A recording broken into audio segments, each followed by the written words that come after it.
Shalom, sahabat CS dimanapun Anda berada, saya sangat bersuka cita bisa menjumpai Anda untuk menyampaikan kebenaran firman Tuhan.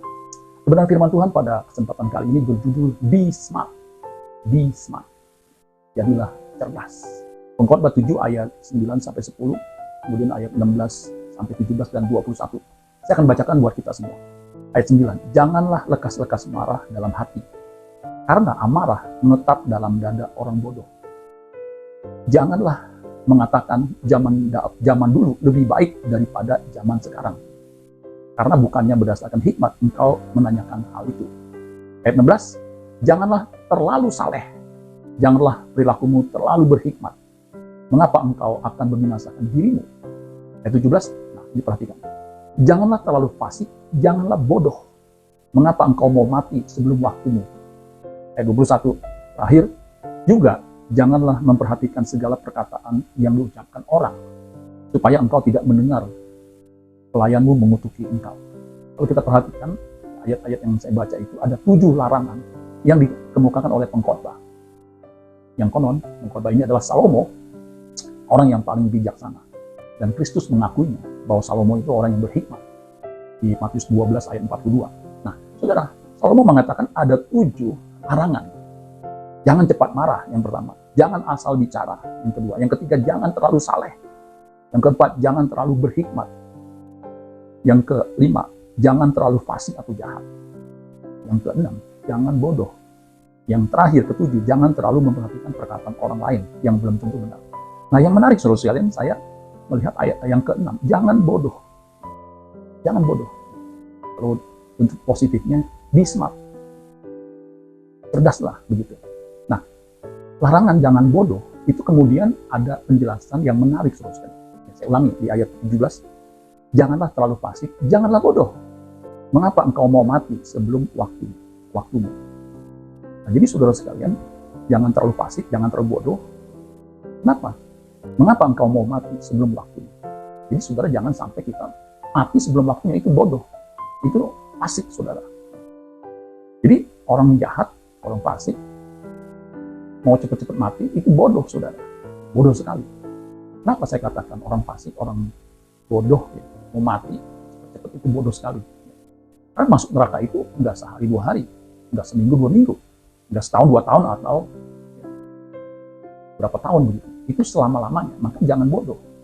Di Wahyu 21 ayat 8 dikatakan begini, tetapi orang-orang penakut, orang-orang yang tidak percaya, orang-orang keji, orang-orang pembunuh, orang-orang sundal, tukang-tukang sihir, penyembah-penyembah berhala, dan semua pendusta, itulah orang jahat.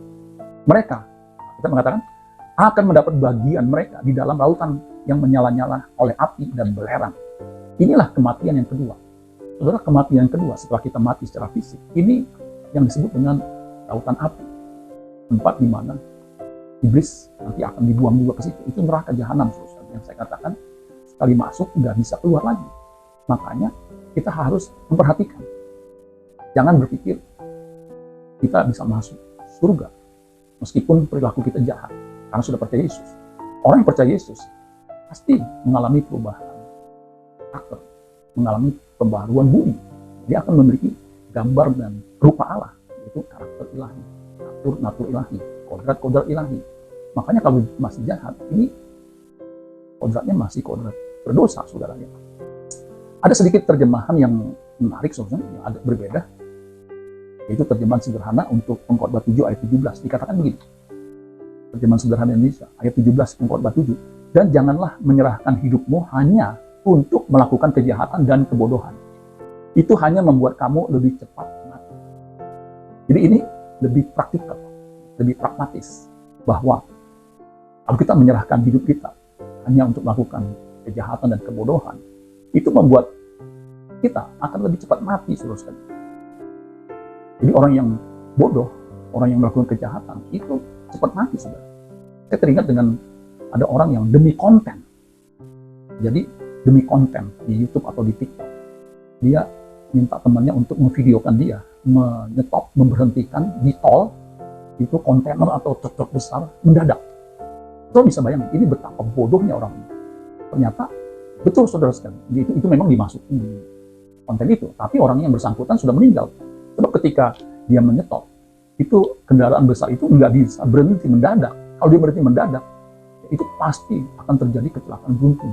Bahkan truk atau tronton yang dihentikan itu, kalau mendadak berhenti, itu akan terbalik, saudara. Akibat, saudara sekalian, ketika dihentikan mendadak dan sopir itu tidak berhenti, dia langsung tertabrak, bahkan terlindas dan mati di tempat. Ini disebut bodoh, jahat. Itu akan membuat orang itu betul mati belum waktunya, lebih cepat mati sebelum waktunya. Banyak orang yang tidak mengenal Tuhan, yang tidak percaya Yesus, itu melakukan kejahatan dan kebodohan dan merasa aman saja. Padahal masuk neraka itu, saudara sekalian, itu mengerikan, saudara. Karena kita semua akan menghadap pengadilan tahta Kristus. 2 Korintus 5 ayat 9 dan 10. Jadi saudara sekalian akan diadili menurut perbuatan. Makanya jangan bodoh, kita harus berhikmat. Kenapa? Orang yang jauh dari hadirat Tuhan, meskipun dia kaya, dia akan mati dalam dosanya. Dia akan mati masuk neraka. Buat apa dia mengumpulkan harta begitu banyak, tetapi akhirnya dia mati? Contohnya Lukas 12 ayat 20 sampai 21. Tetapi firman Allah kepadanya, hai engkau orang bodoh, pada malam ini juga jiwamu akan diambil daripadamu. Dan apa yang telah kau sediakan, untuk siapakah itu nanti? Jadi orang kaya ini mengumpulkan harta begitu banyak sampai lubungnya. Itu tidak muat lagi dan hartanya tidak terhitung lagi. Kita mengatakan, hai engkau orang bodoh, pada malam ini juga jiwamu akan diambil daripadamu. Dan apa yang kau kumpulkan atau kau sediakan, itu untuk siapa? Ayat 21, kesimpulan, demikianlah jadinya dengan orang yang mengumpulkan harta bagi dirinya sendiri, jikalau ia tidak kaya di hadapan Allah. Kaya di hadapan Allah artinya ada di hadirat Allah. Menyerahkan diri kepada Allah, hidup benar di hadapannya. Itu orang yang kaya di hadapan Allah. Jadi saudara-saudara, jangan bodoh, kita harus percaya Yesus sebagai Tuhan dan Juru Selamat, dan mau masuk dalam proses pemuridan atau proses perubahan, mengalami metamorfose, sehingga kita ditingkatkan kualitas hidup kita, kualitas rohani kita, karakter kita, sehingga kita makin serupa dengan Kristus dan sempurna seperti Bapa. Karena memang itu yang Tuhan kehendaki. Ketika manusia jatuh dalam dosa, hilang kemuliaan Allah, Allah Bapa mengutus Putra Tunggalnya untuk apa? Mengembalikan manusia kepada rancangan yang semula. Makanya setiap orang yang percaya kepada Dia itu diberikan potensi, ada Roh Kudus dalam dirinya untuk dia bisa mengalami perubahan. Jadi jangan bodoh, saudara sekalian. Kita harus percaya Yesus. Sebab orang yang tidak percaya Yesus, Yesus berkata dalam Yohanes 8 ayat 24, karena itu tadi aku berkata kepadamu bahwa kamu akan mati dalam dosamu. Jikalau kamu tidak percaya bahwa akulah Dia, kamu akan mati dalam dosamu. Jadi saudara, pastikan, saudara yang mendengar firman Tuhan yang saya sampaikan kali ini, jangan sampai saudara tidak percaya Yesus, karena akan mati dalam dosa. Orang yang mati dalam dosa karena ketidakpercayaan itu masuk neraka jahanam. Suatu ketika Paulus dan Silas, dia bisa keluar dari penjara karena gempa. Dan apa yang terjadi? Ketika kepala penjara ingin bunuh diri, Paulus dan Silas mencegahnya. Kemudian dia bertanya, apa yang harus aku perbuat?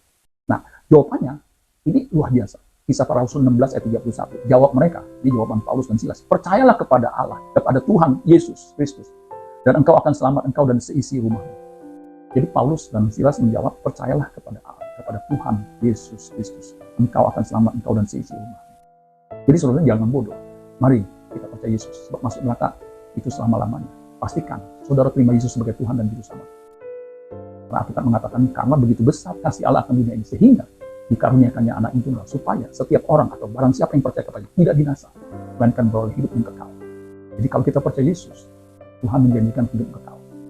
Karena itu warisan yang Tuhan kehendaki untuk kita miliki. Asal kita percaya kepada-Nya dan mau diproses menjadi manusia Allah yang berkenan kepada Bapa di surga. Amin buat firman Tuhan. Tuhan Yesus memberkati. Salam Gracia.